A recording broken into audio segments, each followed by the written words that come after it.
குறிப்பான தமிழாசிரியர் நாமக்கல் மாவட்டத்தில் அவர் ஒரு இயங்கிக் கொண்டிருக்கக்கூடிய ஒரு மனிதராக, வாசித்துக் கொண்டிருப்பவராக, தொடர்ந்து வாசித்தும் எழுதியும் வருபவராக காட்சியளிக்கிறார். ஓவிய கவிஞர் அமுத பாரதி இந்த நூலுக்கு வாழ்த்துரை வழங்கியிருப்பது இன்னும் சிறப்பு சேர்க்கிறது. இந்த நூல் ஹைக்கூ நூலாக மலர்ந்திருக்கிறது. தமிழினுடைய பல்வேறு கவிதை வடிவங்களிலே நவீன வடிவமான ஹைக்கூ அண்ட் லிமரைக்கு வடிவத்தை இவர் முயற்சி செய்திருக்கிறார். சில கவிதைகள் மட்டும் உங்களுடைய பார்வைக்காக. சாலை விதிகளை முதல் வரி இவ்வளவுதான், கற்று தந்தன இரண்டாவது அடி, மூணாவது வரியில கவிதை முடிஞ்சிடும். சாலை விதிகளை கற்று தந்தன, வரிசையில் எறும்புகள். இப்படித்தான் ஹைக்கூவினுடைய வடிவம் இது அப்படின்னு சொல்றதுக்காக நான் உங்களுக்கு இதை வாசித்து காண்பிக்கிறேன். இது போல தொடர்ந்து எழுதியிருக்கிறார். மனித விரல்களை இறுக பற்றி ஆதிக்கம் செலுத்துகிறது. மூணாவது வரையில கவிதை முற்றுப்பெறும். அலைபேசி. மனித விரல்களை இறுக பற்றி ஆதிக்கம் செலுத்துகிறது அலைபேசி. நள்ளிரவில் நற்கனவு கலைந்தது. நள்ளிரவில் நற்கனவு கலைந்தது, ஓயாத கொசுக்கடி. தண்ணீரை சிறைப்பிடித்த மனிதர்கள், சொட்டு நீருக்காக தவிக்கும் பறவைகள். நீண்ட கைகளால் ஓங்கி அடிக்கிறது நிலத்தை. நீர்வீழ்ச்சி. மாற்றி யோசின்னு சொல்வதை போல இவர் நன்றாக யோசித்திருக்கிறார். பால் தெரித்த காம்பு துள்ளி வரும்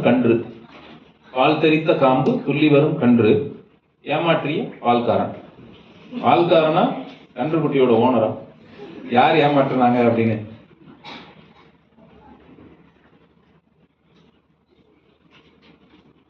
இது போல ஒவ்வொரு கவிதையும் யோசிக்க வைக்கிறது.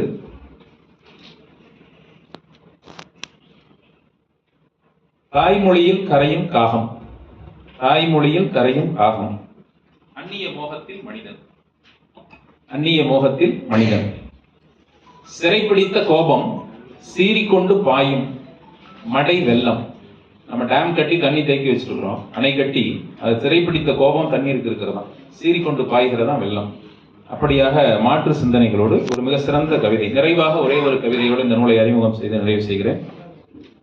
அரசு பரமேஸ்வரன் ஐயா அவர்கள் பேசும்போது அறம் செய்தல் பற்றி இங்கே குறிப்பிட்டார், ரொம்ப சிறப்பாகவே குறிப்பிட்டார். இதே கவிதை நூல்ல அந்த வார்த்தைகள் இருப்பதனால அதை நான் எடுத்து வைக்கிறேன். அறம் செய், வீட்டுக்கு ஒரு அறம் வளர்ப்போம். மரம் வளர்ப்போம் இல்லை, இவர் எழுதியிருக்கிறது அறம் செய், வீட்டுக்கு ஒரு அறம் வளர்ப்போம். அந்த நல்ல எண்ணத்தில் இந்த கவிதை நிறைவடைகிறது. காற்றின் சிறகொடித்த பறவை என்கிற இந்த ஹைக்கூ கவிதை நூல் தொகுப்பினை வேண்டுவோர் வாங்கி வாசித்து பயன்பெறுக. நூலாசிரியருக்கு வாழ்த்துகள். அடுத்து குழந்தைகளினுடைய பாடல் நூல் டிக் டிக் பென்சில். இது சிறுவர் பாடல்கள் தான். 1ஆம் வகுப்பு படிக்கிற குழந்தைகள் இந்த பாடலை மகிழ்ச்சியாக பாடி திரிவார்கள். சொல்லிக் கொடுத்தா போதும். 5ஆம் வகுப்பு வரையிலான குழந்தைகளுக்கு மட்டுமல்ல, 10ஆம் வகுப்பு குழந்தையாக இருந்தாலும் கூட இந்த பாடுகிற, எல்லோரும் சேர்ந்து பாடுகிற அந்த உணர்வு தருகிற மகிழ்ச்சி அலாதியானது. இந்த நூல் அதற்கு துணை செய்கிறது. பெரும்பாலும் சிறார் நூல்கள் எல்லாம் பெரியவர்களால் தான் எழுதப்படும். கற்பனையா குழந்தைங்க இப்படி யோசிப்பாங்க, அப்படி யோசிப்பாங்க, நம்முடைய குழந்தை பருவம்னு நினைச்சு எழுதுவாங்க. ஆனா இது உண்மையிலேயே பள்ளி பருவத்திலேயே குழந்தைகளையே எழுதியிருக்கிற பாடல்களாக இருக்கிறது. எங்கள் தமிழ்ச்சங்க தலைவர் அவர்கள் ரொம்ப ஆதங்கத்தோடு குறிப்பிட்டார் தன்னுடைய தலைமையுரையில, இங்க ஒரு பெயர் கூட தமிழ் பெயரே இருக்காது, 50% அப்படின்னாரு. ஐயா, 100% தமிழ் பெயர் இல்லைங்கிறது தான் உண்மை. ஆனா இந்த நூலிலே ஒரு புரட்சி நடந்திருக்கிறது. அதை நான் உங்களுக்கு கண்டிப்பா குறிப்பிட்டே ஆகணும். 46 குழந்தைகள், 46 பாடல்கள், கவிதை அல்ல, சும்மா பாடும்பாரு எளிமையான பாடல். இந்த ஆசிரியர்கள்லாம் இணைந்து அல்லது தமிழாசிரியர் வழிகாட்டுதல என்ன செய்திருக்காங்கன்னா, இந்த 46 குழந்தைகளையும் அவரவர்களையே ஒரு நல்ல தமிழ் பெயரை சூட்டிக்கொள்ள செய்திருக்கிறார்கள். அவங்க பெற்றோர் வைத்த இயற்பெயரை மீறி 46 பெயரும் தமிழ் பெயர்களாக மலர்ந்திருக்கிறது.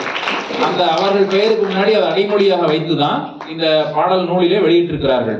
அப்ப எதிர்காலத்தில் அவங்களுடைய பெயர் அந்த புனை பெயர்ல தான் அவங்களுடைய படைப்புகள் எல்லாம் வெளிவரும் என்பதை நம்மால் உணர்ந்து கொள்ள முடியும். எங்கள் தமிழ்ச்சங்க தலைவனுடைய கோரிக்கை இப்பொழுது நிறைவேறி இருக்கிறது என்று நான் நம்புகிறேன். இப்ப துர்கா என்கிற மாணவி கவிதை எழுதியிருக்கிறார்னா முன்னாடி அனிச்சம் துர்கா, அனுஸ்ரீ அப்படின்னா வெண்ணிலா அனுஸ்ரீ. இந்த பெயர்களும் அந்த குழந்தைகளே தேர்ந்தெடுத்து கொண்ட தமிழ் பெயர்கள். ஆளுக்கு ஒரு தமிழ் பெயர் அவங்களா தேர்ந்தெடுத்து சூட்டி கொண்டிருக்காங்க. இது ரொம்ப வியப்பாக இருக்கிறது. புதிய முயற்சி தமிழகத்தில் இதுன்னு நான் நினைக்கிறேன். ஒரு 7ஆம் வகுப்பு படிக்கிற மாணவி தனக்கான பெயரை தானே சூட்டிக் கொள்ளுதல்னா அவ்வளவு எளிதான ஒரு காரியம் அல்ல. முதல் கவிதை மட்டும் உங்கள் பார்வைக்கு. மயிலே மயிலே ஓடிவா, தோகை விரித்து பறக்கலாம். குயிலே குயிலே ஓடிவா, பாட்டு பாடி ஆடலாம். கிளியே கிளியே ஓடிவா, பசுமை காட்டுக்கு போகலாம். கொக்கே கொக்கே ஓடிவா, ஒற்றை காலில் நிற்கலாம். யானையே யானையே ஓடிவா, தந்தம் காட்டி மயக்கலாம்.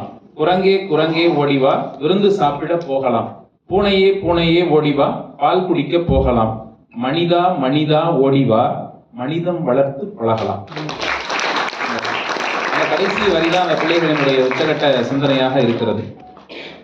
இதுல யாராவது குழந்தைகள் விரும்பினால் உங்களுடைய பாடலை நீங்களே பாடி காண்பிக்க விரும்பினாலும் ஒரு வாய்ப்பு தருகிறோம்.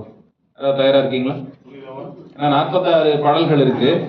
46 பாடலையும் வாசித்தால் நேரமாகும். யாராவது விரும்புனீங்கன்னா ஒரே ஒரு பாடல் நீங்க பாடி காண்பிக்கலாம். 2-3 பேராக